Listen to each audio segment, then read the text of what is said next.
Slam poetry. He doesn't care if it's perfect. It's time to slam now. Here I go again on my own. And I've always said that. Welcome everyone to what is effectively the back rooms of I Think Therefore I Slam. It's Andrew here, and today's episode, fear not, you're not going to have some kind of weird twisted pirate chasing you around these yellow tinged staircases. It's going to be far more safe, far more cozy, but hopefully no less thought-provoking. If you've never listened to one of these solo episodes before, this is how it works. I'm going to share one of my own slam poems, then I'm going to share some stories behind it, and then I'm going to share it again, and we'll call it a day, and hopefully you play this a few times throughout the week when you need a little bit of a poetry top-up. But again, would love to hear your thoughts on these new kind of episodes that I'm doing. Would love to hear that on the podcast player that you're listening on, or socials, or what have you. So today's poem I actually wrote a few years ago while a really good friend of mine was going through an absolutely horrific divorce. I feel like there's a spectrum with divorces, and I feel like this one, some stuff went down that even if I told you, you wouldn't believe me. You know, I'm talking police involvement, I'm talking people moving internationally, I'm talking really serious health diagnoses, blockchains, I'm talking homelessness as well. Lots of things there. So this is something that I wrote, and I've taken a lot of liberties in my writing here. The relationship and the relationship breakdown that I describe in this piece is not 100% true to form. However, I've taken some thoughts and some themes and inserted them into the story for dramatic effect, as we all do. So this is my piece, Smokeshow. In a black and white world, they were painting 50 shades. Shade thrown like boomerangs, collecting heads and tongues along the way. Sunset was the witching hour. Lying there, drunk on their ideals, all the feels, fates supposedly sealed like lips, fingertips grip on steering wheel hips, the car crash you couldn't look away from. See our sons and daughters fight under a double standard, drink to old jailers and rusted bars, flash back to younger poolside days, her told to cover up, him asked to look away. Now they have each other's flowers. She wants to burn the whole bouquet, charred potpourri in every room of their new home. And they were taught to worship at the altar of the altar. But after the ceremony, promises lose weight. It's a mass exodus, and the blood over the doorpost doesn't stop stealthier spirits from simmering. Until one day they boil, embroil themselves in the soil their child grows in, while watching on smoky-eyed. Thanks for the clicks, everyone. Or, well, I assume you were clicking after that anyway. So that's Smokeshow. And as usual, let's start with the title here. So Smokeshow, as you may know, is just a description for someone who's really hot and attractive. But I also really liked how close it is to another word, which is smokescreen. And you think of smoke as a metaphor for something that covers things and that conceals things. And so I'm kind of playing around with that whole aspect of like, was this relationship really what both parties hoped was going on, I suppose?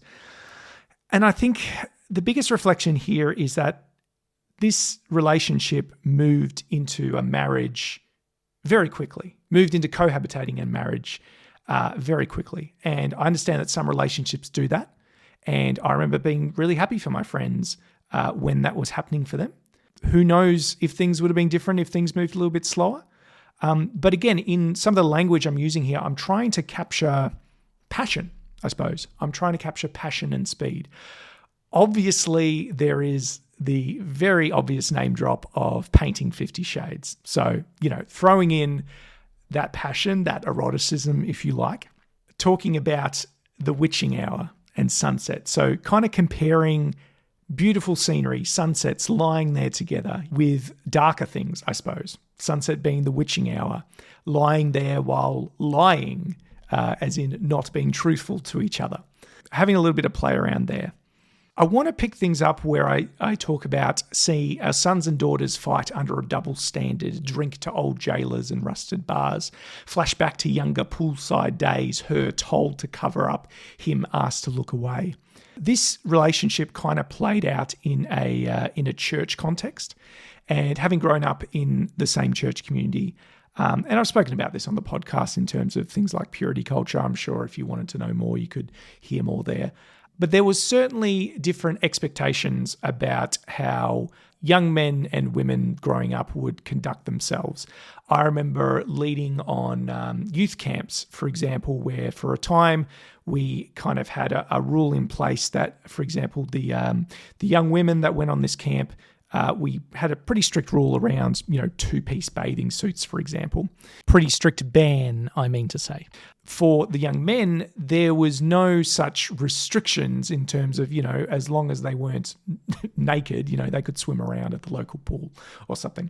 I think that did change later on. I think we brought something in which was a little bit more equitable, where it was just like, hey, can everyone just, cover up with shirts? But when I talk about younger poolside days, this is what I'm talking about. I'm talking about, is there a double standard for how we allow young men and young women in certain contexts to act? And I would say in more contexts than not just even in like a church camp thing, that is probably the case, right? I really like this line where I talk about now they have each other's flowers. She wants to burn the whole bouquet. Now, this is kind of a reference to Lady Bird, the Greta Gerwig directed film, which is one of my favorites. If you're not familiar with the film, it's basically like a good girl falling for a bad boy, etc. And there's a scene where these two characters have sex for the first time. And afterwards, the young woman character, played by Saoirse Ronan, she's really happy, and she's kind of just making a bit of small talk and saying she was thinking it was both of their first times, right? And she's saying, oh, we deflowered each other, okay, as the expression goes. And then she's kind of giggling, saying, oh, we have each other's flowers now. So here again, I'm kind of playing around with the eroticism of the relationship, saying that, they had each other's flowers, but now she wants to burn the whole bouquet. There is a reversal of the earlier love, passion, lust, whatever you want to call it, right? And that has infected every single room of their new home, their new circumstances. They were taught to worship at the altar of the altar, as I say. Again, this kind of comes back to this relationship kind of operating under a church context. I do think that my background in that context gave me certain viewpoints and teaching on marriage. And I think everyone has that through family of origin or wherever you find yourself. Maybe an idolization, a bit of that, maybe a bit too much emphasis on that and not on, other ways to live or conduct relationships, rather than that just being the end all be all. So again, I've kind of applied that liberally to this situation in the poem. They were taught to worship at the altar of the altar. But after the ceremony, promises lose weight. It's a mass exodus, and the blood over the doorpost doesn't stop stealthier spirits from simmering. A little Sunday school lesson, if you like, or if you've ever seen The Prince of Egypt, you might remember that in the story of Exodus, as in second book of the Bible, there's a point where 10 plagues are visited upon Egypt, who are enslaving the Israelites, right? The 10th plague, and perhaps the worst, I suppose, is the death of the firstborn child in families. Often depicted, well, particularly depicted in Prince of Egypt, as almost like this ghost or spirit that kind of goes into houses, and it's quite a harrowing scene in that children's animation film.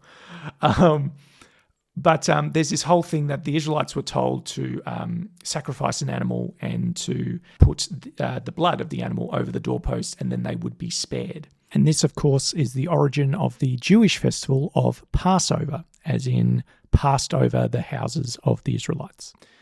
Especially nowadays, I try and think soberly about faith and religion in that it's extremely valuable, still is very valuable in my life. But I can't honestly say that faith will protect me or really anyone from bad things happening in life and having to deal with that.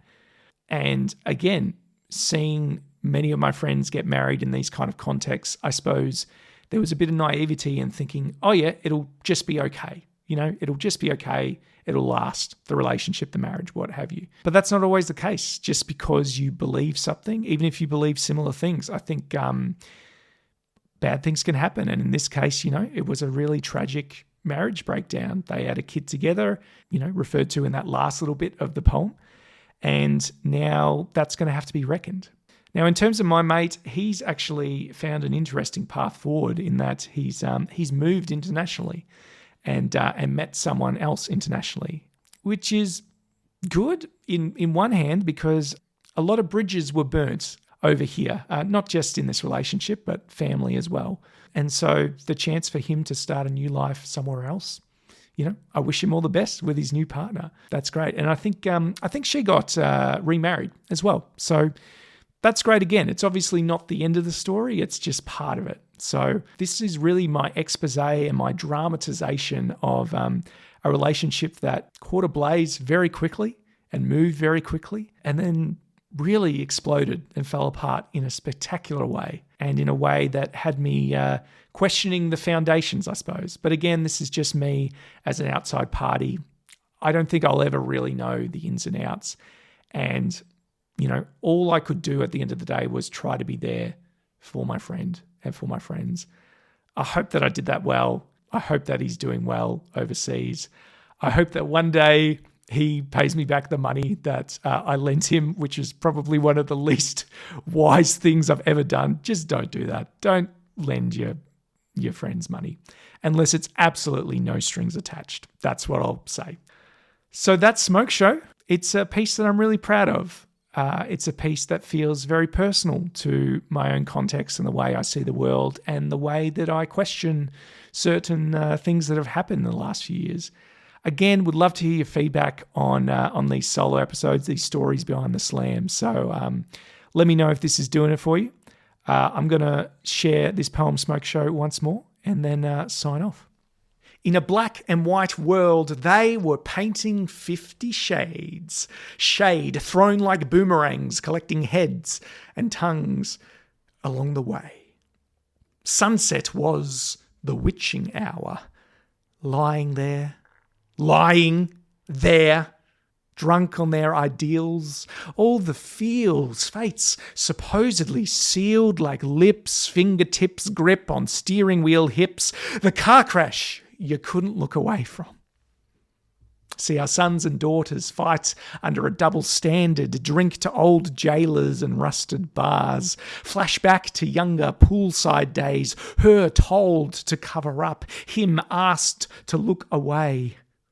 Now they have each other's flowers. She wants to burn the whole bouquet, charred potpourri in every room of their new home. They were taught to worship at the altar of the altar. But after the ceremony, promises lose weight. It's a mass exodus. And the blood over the doorpost doesn't stop stealthier spirits from simmering. And so one day they boil, embroil themselves in the soil their child grows in while watching on, smoky-eyed. Thank you so much, everyone, for your love and your listening, and I'll see you next time.